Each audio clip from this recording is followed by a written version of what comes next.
So how do you expect the US approach to Syria to evolve in Trump second term? Mhm. I mean, this is the sort of $1 trillion question these days, at least for those of us who work on many issues across the Middle East, is what will the incoming Trump administration do? To be honest, it's somewhat confusing in the sense that Donald Trump is appointing a very wide spectrum of individuals into senior positions. Some of them are clearly on the kind of isolationist camp. Like These are who? individuals. Tulsi Gabbard, for example, is a very big name who's been appointed to a senior position. I think a number of individuals who are yet to be publicly appointed, but who are heading towards the intelligence community direction, like Tulsi Gabbard, are also on the isolationist camp. And these are individuals who basically believe that the US has no business being engaged in crises in the Middle East. It's not our business. It's not our problem. America shouldn't be spending its money on sending its personnel abroad to try to deal with these issues. They should be That somebody right? else's problem. Do you agree with Say that? that again. Is that right? Do you agree with that? I don't. I mean, there's a balance. Of course, America can't be the world's policeman, and that's, a very blunt term, but the United States can't be expected to have to help or intervene all around the world simultaneously. No country should or could. Of course, the United States doesn't also have a fantastic track record of effectively intervening and helping in crises around the world. Of course, the war in Iraq was a disaster. Afghanistan was not a success.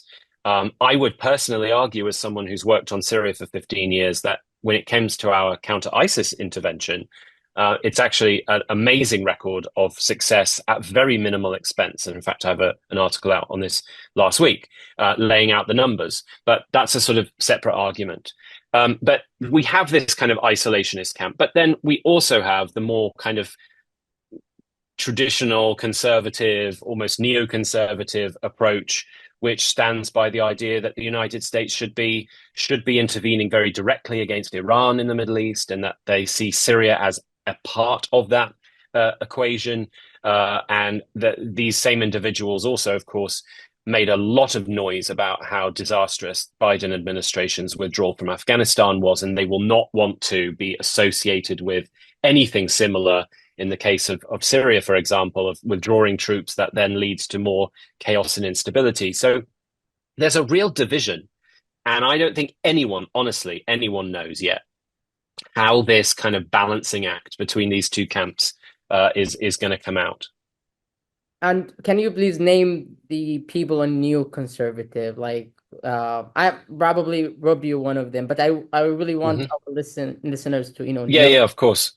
So, like Marco Rubio, for example, in line to be Secretary of State, Michael Waltz in line to be National Security Advisor. I mean, those would be the two big names who have definitely taken much more strident, much more assertive tone when it comes to the US policy, but also what they see as US responsibilities in the Middle East.